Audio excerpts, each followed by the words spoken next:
Here I have Honor 10 and let me show you how to reset network settings on the following device.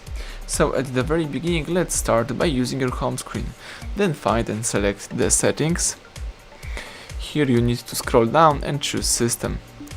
Now let's choose reset right here and select network settings reset.